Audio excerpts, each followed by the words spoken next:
ক্ষুদে ছাত্রছাত্রীদের পাশাপাশি তাদের মায়েদের জন্য আয়োজন করলেন বসে আঁকো প্রতিযোগিতা। এদিন এই প্রতিযোগিতা অনুষ্ঠিত হলো মালদা শহরের সাঁকোপাড়া বাণিজ্য ভবনে। সেখানে ক্ষুদে ছাত্রছাত্রীদের সঙ্গে ছবি আঁকলেন তাদের মায়েরাও। মোট 5টি বিভাগে আয়োজিত এই অঙ্কন প্রতিযোগিতায় 2000-এর মতো প্রতিযোগী অংশগ্রহণ করে। উপস্থিত ছিলেন মালদা মার্চেন্টের সম্পাদক উত্তম বসাক সহ অন্যান্যরা।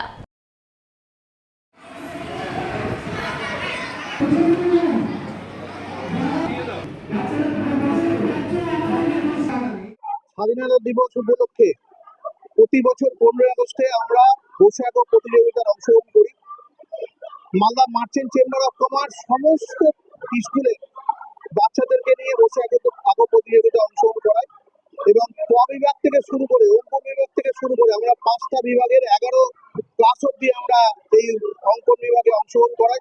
এবছর আমরা নতুন ভাবে একটা সংযোজন করেছি।